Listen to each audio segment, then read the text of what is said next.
আপনি ব্যবসা করেন কত বছর? প্রায় 1 মাস মতন হবে। 1 মাস হবে আম বিক্রি করতেছেন? জি। আচ্ছা, আজকে আপনার অভিজ্ঞতা দেখবো। পাশাপাশি এখানে পেয়ারা বিক্রি করতেছে। ভাই আপনি ব্যবসা করেন কত বছর? জি আলহামদুলিল্লাহ 2021 সাল থেকে আম করতেছি। 2021 সাল থেকে, তাহলে আপনার অভিজ্ঞতা তো অনেক বেশি। টমেটো গাছ তুমি বিক্রি করতেছো কত বছর? আমি ব্যবসা করি 4 মাস। 4 মাস। আজকে এই 3 ব্যবসায়িকদেরকে নিয়েই খেলা হবে। প্রথমত আমি ওনাদেরকে বলবো, জাস্ট কোন রকম ওয়েট মেশিন ছাড়াই 1 কেজি আম নিবে, পেয়ারা বিক্রেতা ভাই পেয়ারা নিবে, আর এই টমেটো বিক্রেতা টমেটো নিবে। যে সঠিক অনুমান করে 1 কেজি নিতে পারবে তার জন্য থাকবে 10 গুণ টাকা, অর্থাৎ আমের দাম যতটুকু তার 10 গুণ টাকা আমি দিব। কথা সোজা। দেখি আপনি 1 কেজি আম নেন, কোন রকম মাপঝাপ করতে পারবেন না, বুঝতে পারছি? জি। আন্দাজের উপরে। দর্শক প্রথমে আম নেক, দেখা যাক কে সঠিক ওয়েট করতে পারে। ঠিক আছে, আপনার কি মনে হয় পারবেন? জি ইনশাআল্লাহ।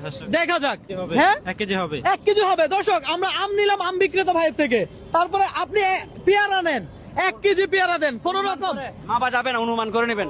অনুমান করে নিবেন, কোনো মাপঝাপ করা যাবে না। দর্শক আজকে চ্যালেঞ্জটাই এমন। দেখা যাক। ভাই নিছেন? 1 কেজি হবে, মাপঝাপ করবেন না? হ্যাঁ ইনশাআল্লাহ। দর্শক এই যে আমারে 1 কেজি পেয়ারা দিল, দেখা যাক। এই দেখি একটু জায়গা দিবেন। 1 কেজি টমেটো দাও। কোন রকম মাপঝাপ করতে পারবে না, ঠিক আছে? তোমার কি মনে হয় এখানে 1 কেজি হবে? যারটা একুরেট হবে সেই পাবে তার প্রাইস। কি মনে হয় 1 কেজি হবে? হবে। কাঠটা সঠিক হবে, কি মনে হয় আপনার? কাঠটা সঠিক হবে। আম কোনটা? আমার কাছে মনে হয় টমেটো সঠিক হবে। টমেটো সঠিক হবে। আচ্ছা আপনার কাছে কি মনে হয় টমেটোর ওজন 1 কেজি, মানে 1 কেজি ওজন কোনটা হবে?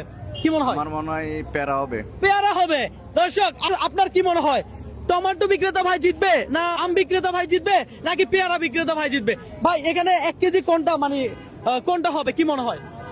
1 কেজি টমেটো হবে। 1 কেজি যেটা হয় সেই জিতবে। কোনটা হবে? 1 কেজি টমেটো হবে। 1 কেজি টমেটো হবে। দর্শক এখানে অনুমান করে নেওয়া হয়েছে, কোনো মাপঝাপ করা হয় নাই। হ্যাঁ আমরা এখানে দেখবো, এখন ওয়েট মাপ দিব। ঠিক আছে দর্শক, বলেছিলাম যে অনুমান করে 1 কেজি নিতে পারবে সেই বিজয়ী। তাহলে এই টমেটো কার ছিল? এখানে আসো, টমেটো তোমার হাতে রাখো। আচ্ছা আম কার ছিল? আম আপনার কাছে রাখেন। ভাই আপনি পেয়ারা ছিল না, একটু ওনাদের সামনে আনেন। দর্শক আপনি কোন জেলার? বরিশাল। বরিশাল। আরে বলে কি, তুমি কোন জেলার? বরিশাল। জি ভাই আপনি কোন জেলার? নোয়াখালী। নোয়াখালী। মানে 2 জন বরিশাল 1 জন নোয়াখালী। দর্শক কে জিতবে কি মনে হয় একটু কমেন্ট করে জানান। পাশাপাশি আমরা ওয়েট মেশিন আনছি, এখন আমরা ওয়েট করে দেখবো আসলে কাকটা সঠিক হয়েছে, হ্যাঁ, বা কে 1 কেজি ওজনে সঠিকভাবে নিতে পারছে। ভাই আপনার থেকে কি মনে হয়? আমার মনে হয় এই নোয়াখালী জিততে পারে। নোয়াখালী জিতবে। ভাই আম জিতবে না টমেটো জিতবে নাকি পেয়ারা? নোয়াখালী। ভাই কোনটা জিতবে? টমেটো। দর্শক সবাই এই টমেটোরে ভোট দিচ্ছে। তাহলে আমরা